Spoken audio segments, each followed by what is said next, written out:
ప్రతి ఒక్కరు కూడా అష్టమ స్థానం అనగానే అందరికీ అది ఆయుష్ స్థానమే అయినప్పటికీ కూడా స్త్రీ పురుషులిద్దరిలో కూడా స్త్రీలకి స్పెసిఫిక్ గా ఆయుష్ స్థానంతో పాటుగా అది మాంగళ్య స్థానం కూడా అవుతుంది. చాలా మంది అష్టమ స్థానంలో పాపగ్రహాలు ఉండడం వలన ఇది ఆ స్త్రీకి మాంగళ్య దోషాన్ని సూచిస్తుందా లేదా ఆయుష్ని ఏమైనా ఇబ్బంది పడడానికి ఆస్కారాలు ఉంటాయా అనే అటువంటి సందేహం పూర్తిగా రాకుండానే మొట్టమొదటిగానే కేవలం ఒక స్త్రీ జాతకంలో అష్టమంలో పాపగ్రహాలు ఉన్నట్లయితే ఇది ఒక మాంగళ్య దోషము అనే అటువంటిది క్లియర్ చేసేస్తున్నారు.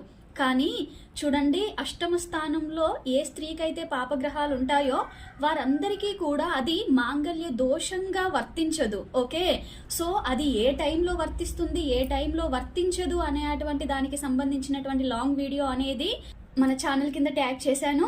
ఎవరికైతే దీని విషయంలో అపోహలు ఆందోళనలు ఉన్నాయో వారందరూ కూడా దాన్ని ఒకసారి చెక్ చేసుకోండి.